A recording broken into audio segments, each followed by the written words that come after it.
بسم الله الرحمن الرحيم والفجر وليال عشر والشفع والوتر والليل إذا يسر هل في ذلك قسم لذي حجر هل في ذلك قسم لذي حجر هل في ذلك قسم لذي حجر আল্লাহ এখানে চারটা কসম খেলেন। একটা ফজরের কসম খেলেন, আর একটা কসম খেলেন 10 রাতের, আর একটা কসম খেলেন জোড় বিজোড়ের, আর একটা কসম খেলেন চলমান রাত্রির। কসমগুলো কেন খেলেন? লম্বা তফসির করতে গেলে অনেক কথা চলে আসবে। প্রথমে কসম খেয়েছেন উদীয়মান সূর্য ফজরের। আল্লাহ ফজরের কসম করে বলছেন, বিশ্ব মানব রে, তোদেরকে আমি ফজরের কসম করে কথা বলছি। একটা বিবেকের চেতনাটা তুই খোল। তোর বিবেকের দরজায় যে হুড়কাটা লাগিয়ে দিয়েছিস, ছিটকিনিটা মেরে দিয়েছিস, তালাটা মেরে দিয়েছিস, ওটা একবার খোল। বিবেকটাকে আঁধার ঘরে রাখিস না, আলোতে নিয়ে আয়। তুই কি পাগলা বেনেছিস দিনের ব্যাপারে? দুনিয়ার ব্যাপারে তো তোকে আমি পাগলা দেখি না। ফজরের কসম করে আল্লাহ বলছেন, ফজরের কসম। সকাল বেলায় মানুষ তার জিন্দেগির প্ল্যান পরিকল্পনা বানায়। অতএব আমি তোদেরকে ফজরে শুভ সকালেই তোদেরকে আমি সাবধানতা দিচ্ছি। সকালে উঠিয়া আমি মনে মনে বলি, আমি যেন সারাদিন ভালো হয়ে চলি। আদেশ করে যাহা মোর গুরুজনে, আমি যেন সেই কথা করি ভালো মনে, মানি ভালো মনে। তুই সকালবেলায় এরাদা করছিস মাঠে যাব, ধান আনবো, ভুট্টা জমিতে যাব, কাজ করব, মার্কেটে যাব, হাটে যাব, বাজারে যাব। তোর ব্রেনে 14টা থেকে 18টা 16টা 25টা প্ল্যান তৈরি হলো। ওই প্ল্যানের সাথে আল্লাহর প্ল্যানটা ভরেলে সারা জীবনে যা করেছি। আজকে যে নতুন সূর্য দেখলাম, এই সূর্যের নতুন সম্মান হচ্ছে। আমি কোনোদিন আজকে সারা দিনটা হারাম খাবো না, মিথ্যা কথা বলবো না, কাউকে ধোঁকা দিব না। তুই একবার নিজের জিন্দেগির প্ল্যানটা তৈরি কর, তাহলে তোর রাস্তাটা আস্তে আস্তে আস্তে আস্তে আস্তে আস্তে একদিন দিনের দিকে চলে আসবে রে গোলাম। এর জন্য আল্লাহ ফজরের কসম করলেন।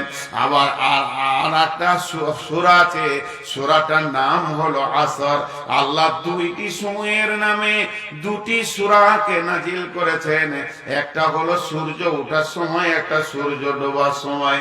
এই জন্য একজন ইসলামী চিন্তাবিদ, বড় দার্শনিক বলছে, পৃথিবীর মানুষরে, সূর্য তোমার সঙ্গে দুইবার কথা বলে। সকালে যখন উঠে তখন দুনিয়াবাসীকে বলে, দুনিয়াবাসী রে, তোদের কপাল ভালো, আজকে রাত্রিতে তোরা লাশ হয়ে যাসনি। তোদের কপাল ভালো, তোরা আবার পেয়ে গেলে একটা দিন তওবা করে নে, তওবা করে নে। যখন সূর্য পশ্চিম দিকে ডুবে তখন দুনিয়াওয়ালাকে বলে, দুনিয়াবাসী রে, তোদের কাছ থেকে আমি আজকে একটা দিনকে কেটে ফেলে দিলাম, তোকে একদিনের রাস্তায় কবরের দিকে আগিয়ে দিলাম। এখনো কি তুই হারাম কর হয়ে থাকবি? হারাম ছাড়বি না। এরপরে আল্লাহ 10 রাতের কসম করছেন। 10 রাত বলতে একজন মুফাসসিরিন বলছে, কোন 10 রাত, কোন 10 রাত? উনি বলছেন মুহররমের প্রথম 10 রাত। মুহররমের 10 রাত কেন? এই মুহররম মাসে আল্লাহ আদমকে বানিয়েছেন। এই মুহররম মাসে আদমকে আল্লাহ দুনিয়াতে পাঠিয়েছেন। এই মুহররম মাসে আল্লাহ আদমকে এক জায়গায় হাওয়াকে জমা করেছেন। এই মুহররম মাসে মাসে পৃথিবী তৈরি হয়েছে, মহরম মাসে ধ্বংস হবে, তাই মহরমে 10টা কসম খেয়েছেন। আর একজন মুফাসসির বলছে না, শুনে নাও, 10 রাত্রি কসম মানে রমজানের শেষ 10 রাতের কসম। ওখানে রয়েছে সাবে কাদার, সাবে কাদারে মানুষের তওবা কবুল হয়, মানুষের নেকি লেখা হয়। রমজান মাসে মানুষ তওবা করে, হারাম ছাড়, হারাম ছাড়, এর জন্য ওই 10 রাতের কসম খেয়েছে। আর একজন মুফাসসিরিন বলছেন না, এই 10 রাত বলতে জিলহিজ্জা মাসের প্রথম 10 রাত। এই 10 রাতে বড় বড় পাপীদেরকে মাফ করা হয়। আরাফাতের ময়দানে সব থেকে বড় ক্ষমা করে মানুষকে মাসুম বাচ্চা বানানো হয়। অতএব হারামখোর, তোদের জন্য এখনো রাস্তা রয়েছে। আল্লাহ 10 রাত্রির কসম খেলেন, এরপরে জোরের কসম খেলেন, বিজোরের কসম খেলেন, তারপরে আল্লাহ কসম খাচ্ছেন চলমান রাত্রি যখন গভীর হয় তখন মানুষ বেঈমানি আর ঈমানদার দুইজন জাগে। ঈমানদার জাগে তাহাজ্জুদ পড়ার জন্য, বেঈমান জাগে ডাকাতি করার জন্য। অতএব ওই টাইমটা এত গুরুত্বপূর্ণ টাইম। একজন আল্লাহর কাছে কাঁদছে, আল্লাহ আমাকে জাহান্নাম থেকে বাঁচাও, আর একজন ছুরি নিয়ে রোডে ডাকাতি করছে, হারাম খাওয়ার ব্যবস্থা নিয়েছে। আল্লাহ এইগুলো কসম খাওয়ার পর বলছে হাল ফি যালিকা কসমুল লিযি হিজরি, হাল ফি যালিকা কসমুল লিযি হিজরি, হাল ফি যালিকা কসমুল লিযি হিজর। হিজর আরবিতে হিজর মানে হচ্ছে বিবেকবান, সক্রিয়, ব্রেনওয়ালা, বুদ্ধিওয়ালা। হাজি, ছোট্ট একটি কথা বলছি, যে কটা মহিলা বসে আছে আর যে কটা পুরুষ আপনারা বসে আছেন, আপনাদের বিবেকে কি পোকা লেগে গেছে? বিবেকগুলো কি পচে গেছে? আপনারা কি পাগল? আপনারা কি নোংরা লোক বসে আছেন? ঘর যান না। আল্লাহ বলছে এরাই বিবেকবান। শীতকে মুখে লাত মেরেছে, উপেক্ষা করেছে, হাওয়াকে উপেক্ষা করেছে, আর বসে আছে আমার কালাম পাক শোনার জন্য। এরাই বিবেকবান। এদেরকে পাগল বলবি তুই? কেন পাগল বলবি? এদের মাথায় যদি এই কথাগুলো না ঢুকতো, আমি যদি এখন পারিবারিক গল্প করি, আমার বউ এমন, আমার বিটি এমন, আমার জামাই এমন, আমি এটা ভালোবাসি, আমার বউ এটা ভালোবাসে, আপনার 3 মিনিটে উঠে পালাবে না, বলবে তুই ঘরে গল্প কর গা, আমরা চললাম ঘর। কিন্তু এখন কোরআন বলছি বলে বসে আছে। আল্লাহ এদেরকে জ্ঞানী বলছেন। এই জ্ঞানী, তোদের কি কসম গলা কাজে লাগছে না? একটা আবার উদাহরণ দিব। কোন কারণে এখানে একটা হইচই শুরু হয়ে গেল, হইচই, মার তোর মার। খুব খেয়াল করেন আমার দিকে। আমি এর ভিতরে 4-5টা লোককে আগে থেকেই চিনি। এরা বিএ পাস, MA পাস। 8-10টা ছেলে আমার সামনে হাজির, খুব পরিচিত। বাকি গলাকে চিনি না, লেখাপড়া না মূর্খ, বুঝি না, ওদিকে আমার মাথা ঢুকছে না। তো যখন এই হইচই শুরু হচ্ছে, তো আমার সামনে 4টা মূর্খ আছে, সাধারণ মানুষ আছে। তারা এক কলম স্কুলে যায় নাই, মাদ্রাসায় যায় নাই, মক্তবে যায় নাই। ওরা চিল্লাইছে জোরে জোরে। আমি ওদেরকে কিছু না বলে এই শিক্ষিত 4টা ছেলের ওপরে চাপ সৃষ্টি করছি। তোমরা থাকতে এমন কেন হবে? তোদের বিবেক কি পচে গেছে? এটা কেন সামালতে পারছি না?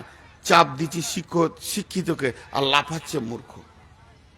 এটা আমি উদাহরণ দিলাম। তা আল্লাহ ওই কথাই বলছে যে আমি 11বার কসম খেলাম, আবার 4বার খেলাম। তোদের বিবেক কি পচে গেছে? তোরা কি বলতে চাইছিস? তোরা জ্ঞানী, তা আমার কসম গোলা কেন উপেক্ষা করছিস? বল, কেন আমার কসম বলে নিবি না? এটা আল্লাহর আফসোসের কথা। তোরা শিক্ষিত, জ্ঞানী। এখন আপনি বলবেন আমি কিছু বুঝি না, কোরআন হাদিস কিছু বুঝি না, বুঝি না, নামাজ পড়ি না, কিছু বুঝি না। এই মসজিদে যে মেয়েটা পাগলি, যে মেয়েটা খেপি, কিছু বুঝে না। যে ছেলেটা পাগলা, যে ছেলেটা খেপা, কিছু বুঝে না, দেখে দেন আমার কাছে। ওর হাতে আমি কি দিব? 100টা টাকা দিব। দিয়ে বলবো 1 কেজি আপেল নিয়ে। ও কটকট করে চলে গেল আপেলের দোকানে। ক টাকা কেজি? বলে 100 টাকা। না, একটা কম করো। কত নিবে? 1 কেজি নিব। যা 90 টাকা দিবি। ওকে 90 টাকা দিয়ে বলছে 1 কেজি আপেল দাও। আপেল ওলা দাঁড়িতে আপেল চাবাইছে, চকচকে চকচকে আপেল। এবার পেটির গায়ে লেগে একটু থিত লেগেছে, পচা লয়, কালো হয়ে আছে। ওই আপেলটা চাপিয়েছে। তখন এখান থেকে বলছে ওটা নামাও, ওটা নেবো না। আল্লাহ বলছে তুই খেপা আছিস, পেটের খেপা? আপেলে একটু দাগ লেগে গেলে তুই বলছিস নামাও, ওটা নিব না, এই আমটা পচা, এটা নামাও, এটা আমি নিব না, আমি পয়সা দিয়ে পচা কেন নিব, এইটা বুঝে এসছে। আর গুটকা খেয়েছিস তা বুঝে আসছে না যে হারাম খেয়েছিস, তুই হারাম হালাল তোর বুঝে আসছে না।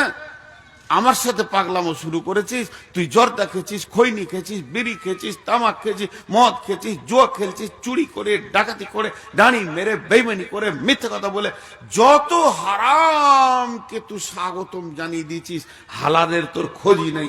তখন তোকে পাগলা মনে হচ্ছে যে কিছু বুঝে নেওয়ার হুঁশ নাই। আর আম কিনার সময় একটা দাগলা লিস না, তোর তো বুঝার জ্ঞান আছে রে।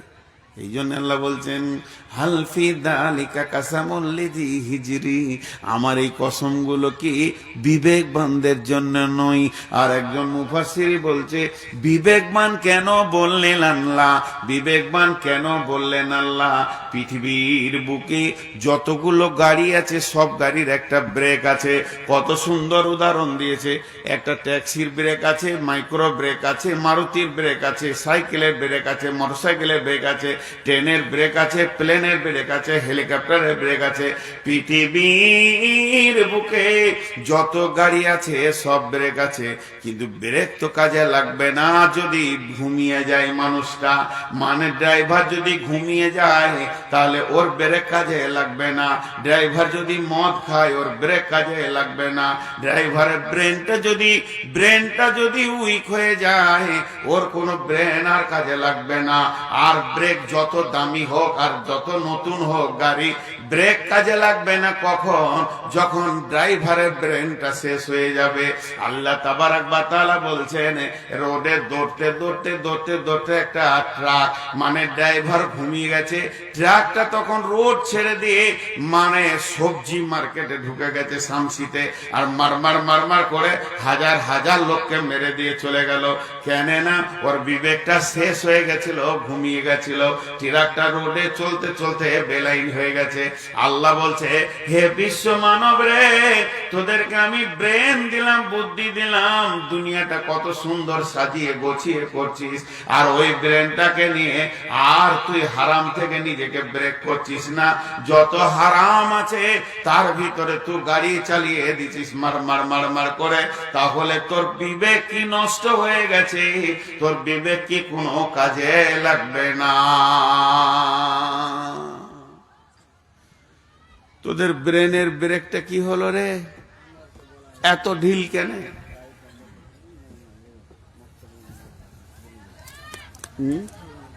জি